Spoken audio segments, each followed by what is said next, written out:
Olá, pessoal. Boa semana para você e para toda a sua família. Você é bem-vindo e bem-vinda a esse canal. Ative todas as notificações para você não perder nada do que a gente produz por aqui. Temos conteúdos diários de teologia, Bíblia, espiritualidade, história do cristianismo e muito mais. Não esqueça também de compartilhar esse conteúdo para outras pessoas e de assistir o vídeo até o final, porque no finalzinho eu mando um abraço para quem está nos acompanhando, e hoje pode ser você, hein? Hoje nós vamos dar continuidade à reflexão sobre as 7 cartas do Apocalipse e vamos falar sobre a igreja de Filadélfia, uma das duas únicas igrejas, juntamente com Esmirna, que não recebeu nenhum tipo de crítica nessa carta, nessa leitura. Eu quero, portanto, pedir que você abra ou então acompanhe a nossa leitura do livro do Apocalipse, capítulo 3, do versículo 7 até o versículo 13. Está escrito o seguinte: ao anjo da igreja em Filadélfia, escreve: estas coisas diz o santo, verdadeiro, aquele que tem a chave de Davi, que abre e ninguém fecha, e fecha e ninguém abrirá. Conheço as tuas obras, eis que tenho posto diante de ti uma porta aberta, a qual ninguém pode fechar. Que tens pouca força, entretanto guardaste a minha palavra e não negaste o meu nome.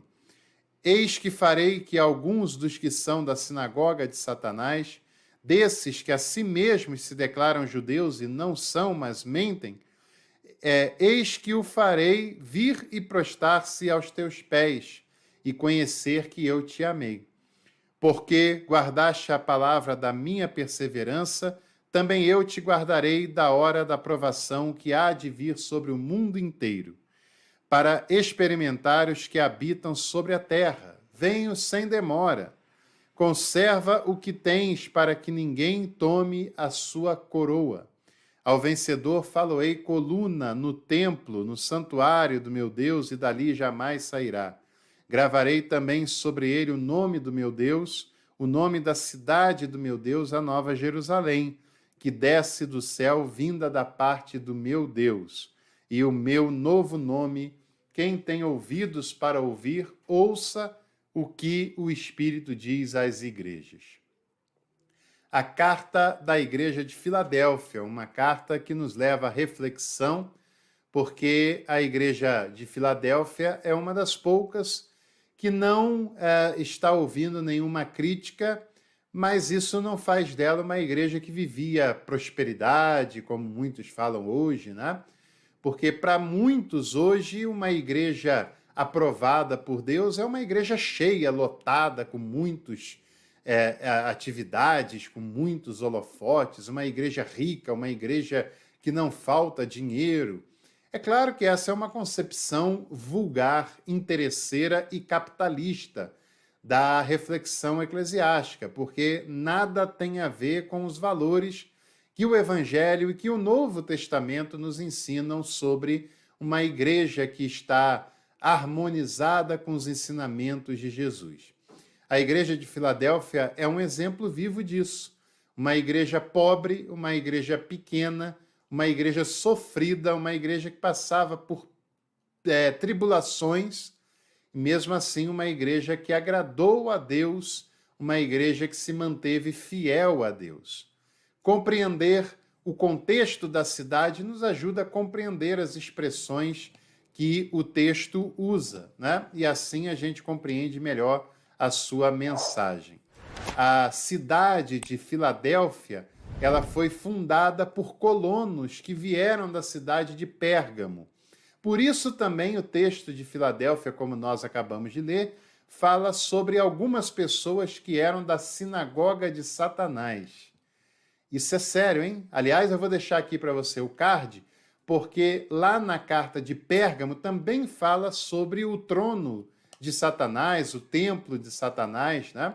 E de lá foram pessoas para a cidade de Filadélfia que inauguraram aquela cidade, e o texto também comenta sobre isso. vale a gente refletir que é um texto endereçado para uma igreja e fala que naquela igreja havia pessoas mais comprometidas com a sinagoga de Satanás do que com os propósitos cristãos que devem nortear uma igreja. Por que você acha que a sua igreja estaria livre desse tipo de coisa? Claro que não é uma acusação, nem conheço a sua igreja, né? Mas o fato é que igrejas não estão livres de serem frequentadas por pessoas que são maldosas, malignas, que não estão interessadas em nada com o evangelho, com a vida cristã, com o que Jesus ensinou, estão lá por outras motivações e comprometidos com outros valores que nada têm a ver com o do evangelho. E é claro que, independente disso, pessoas são imperfeitas, e mesmo pessoas imperfeitas podem estar interessadas numa vida cristã mais madura, mais próxima do que Jesus ensinou, ainda que vivam isso de maneira imperfeita e errem no meio do caminho. Mas estou falando de pessoas que estão comprometidas com o erro, comprometidas em não praticar o que é bom e em transformar aquele ambiente um ambiente tóxico, né? Que infelizmente não é uma raridade nas igrejas. A cidade de Filadélfia era conhecida como a Pequena Atenas, de tão fiel que a cidade era aos valores do pensamento ateniense. Aliás, na época, né, do Império Grego, do domínio do Império Grego, Filadélfia foi estabelecida na Ásia Menor para ser uma porta de entrada da cultura grega para o mundo oriental, para o mundo do Oriente Próximo, né? Frequentes tremores de terra aconteciam em Filadélfia. Aliás, como eu já falei na semana passada, essa era e ainda é hoje, né, como aconteceu recentemente, um lugar muito propenso a abalos sísmicos, o que gerava muito medo na população.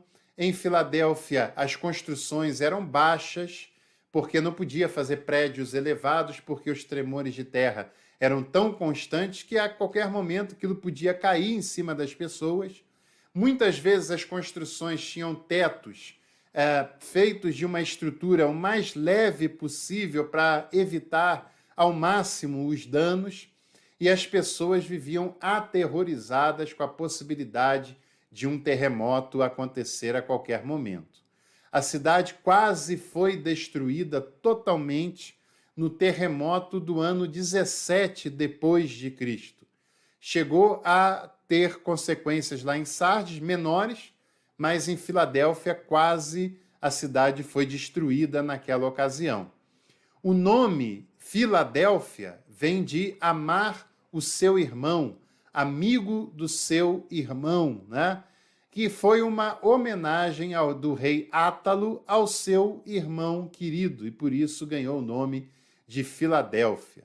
A cidade tinha sido destruída e reconstruída algumas vezes, e nas vezes que ela era reconstruída ganhava outros nomes. Filadélfia não foi o primeiro nem o mais conhecido nome daquela cidade, mas por ocasião a escrita dessa carta era assim que a cidade era conhecida. Sobre o texto bíblico, o cumprimento é que quem escreve a carta é o santo e verdadeiro, aquele que pratica, né, a santidade, chama para a vida santa e que é alguém de verdade, não alguém falso, que tem a chave de Davi, né, que tem a chave, aquele que abre e ninguém fecha, aquele que fecha e ninguém abre. É uma alusão à história de que Filadélfia foi estabelecida para ser uma porta de entrada da cultura grega naquela região, né? O texto vai dizer o seguinte, ó, porei sobre ti uma porta aberta. Já que a cidade foi construída para ser uma porta de entrada da cultura grega, o texto está dizendo que ela foi colocada para ser uma porta de entrada do evangelho, né? E a igreja deveria ser fiel a isso. Era uma igreja pequena, uma igreja frágil, mas uma igreja zelosa e fiel. Numa época em que os valores são ser grande e rica, O que realmente importa é ter zelo. Zelo pelo Evangelho, zelo pela vida humana e ser fiel aos valores do Evangelho, que muitas vezes são valores que nos colocam remando contra a correnteza, né? Também é amada por Deus, mesmo diante das tribulações que ela sofria. O fato dela ser pequena, dela ser pobre, não significa que ela era abandonada por Deus. Pelo contrário, ela era amada por Deus e Deus falou que faria com que os seus inimigos percebessem que ela era amada mesmo diante das dificuldades e das tribulações. Há um conselho para essa igreja, um incentivo para que ela guardasse o que tinha, o zelo, a fidelidade, porque a cidade era considerada mais fiel a Atenas, e o texto a ensina a guardar o que tem, a ser fiel ao Evangelho, a ser fiel a Jesus, a ser fiel aos valores que ela possui, porque assim ela não perderá a coroa. Você deve saber que coroa de louros era o que era dado aos vencedores das corridas nas práticas desportivas e atléticas daquela época, né? E era uma coroa de louro. Claro que com o tempo ela ia se deteriorando. E o texto fala que se ela guardasse o que ela tinha, ela não perderia a coroa incorruptível, a coroa de vida, a coroa de eternidade, a coroa que ninguém poderia roubar e ninguém poderia destruir, né? E ainda faz uma promessa: ao vencedor ele será coluna na casa de Deus. Ser coluna numa cidade que vivia abalada por tremores de terra. Ser coluna, que é símbolo de fortaleza, de firmeza, de estar consolidada numa cidade que vivia com a fragilidade, com os tremores constantes. Pois é, Deus traria uma realidade totalmente transformada àquela comunidade tão sofrida por tantos motivos.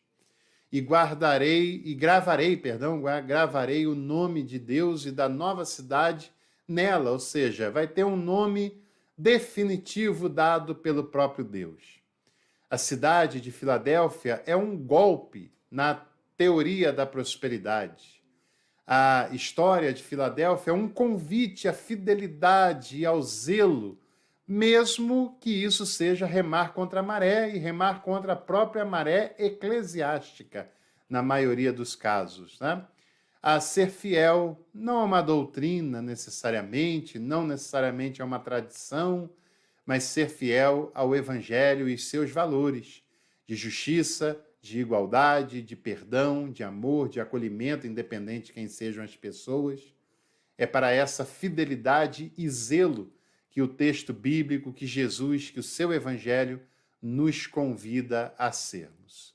Se você gostou desse vídeo, deixe seu like, compartilhe esse conteúdo, assista aos vídeos anteriores e em breve a gente volta com mais conteúdo por aqui. Um abraço, boa semana.